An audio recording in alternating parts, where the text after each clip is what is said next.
जब से एसआईआर शुरू हुआ है, बंगाल में घुसपैठिए भागना शुरू कर दिए हैं।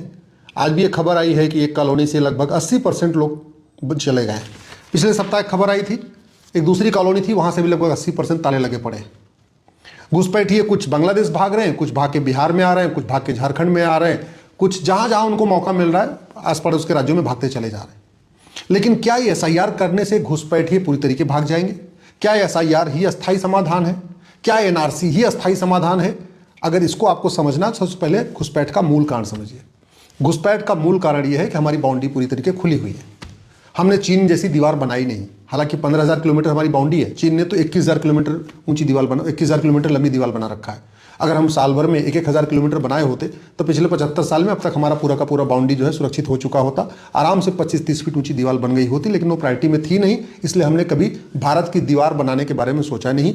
आज भी भारत की दीवार बनाने पर चर्चा नहीं हो रही। तो मैं सबसे पहले तो आग्रह करूँगा माननीय प्रधानमंत्री से, बहुत विकास हो चुका है, बहुत हाईवे बन गए हैं, एयरपोर्ट बन गए, एक्सप्रेसवे बन गए हैं, बुलेट ट्रेन भी चल रही है।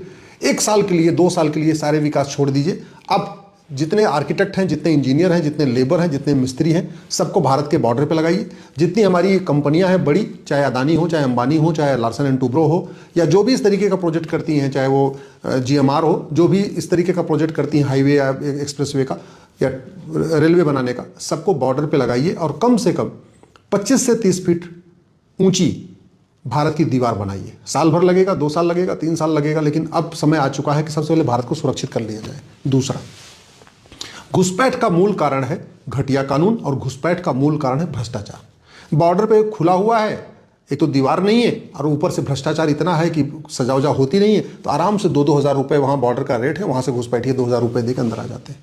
अंदर आते हैं, भ्रष्टाचार चूंकि जघन्य अपराध नहीं है, तो जो घुसपैठिए हैं वो आधार एक्ट का उपयोग करते हुए 2,000 रुपये में आधार बनवा लेते हैं। आधार एक्ट में खुद ही लिखा हुआ है कि विदेशियों को भी आधार बन सकता है। उसी का फायदा ये बांग्लादेशी उठा रहे हैं, उसी का फायदा रोहिंग्या उठा रहे हैं। तो घुसपैठ को रोकना, सबसे पहले ये जो विदेशियों को आधार इश्यू हो रहा है इसको बंद करिए और फर्जी आधार बनाने को जघन्य अपराध घोषित करिए। जैसे आधार बन जाता है, ये घुसपैठिए 2,000 रुपये दे के फिर राशन कार्ड बनवा लेते हैं, फिर 2-3 हज़ार रुपये दे के बर्थ सर्टिफिकेट, फिर 2,000 रुपये दे के डोमिसाइल सर्टिफिकेट, फिर 2-3 हज़ार रुपये दे के एज सर्टिफिकेट, फिर 3-4 हज़ार रुपये दे के ड्राइविंग लाइसेंस। और जब ये 12-13 हज़ार रुपये में उनके पास 4-5-6 डॉक्यूमेंट आ जाता है, फिर वो वोटर आईडी में नाम भी जुड़वा लेते हैं, जनधन खाता खुलवा लेते हैं, सारी सरकारी योजनाओं का फायदा उठाते हैं। तो जो सबसे बड़ा घुसपैठ का मूल कारण है घूसखोरी, और घूसखोरी का मूल कारण है घटिया कानून। तो अगर देश को सुरक्षित करना है, घुसपैठियों को भगाना है, एसआईआर को सफल बनाना है, एनआरसी को सफल बनाना है, तो भ्रष्टाचार को जघन्य अपराध घोषित करिए। जो लोग पैसा लेकर के घुसपैठियों की किसी तरीके से मदद कर रहे हैं,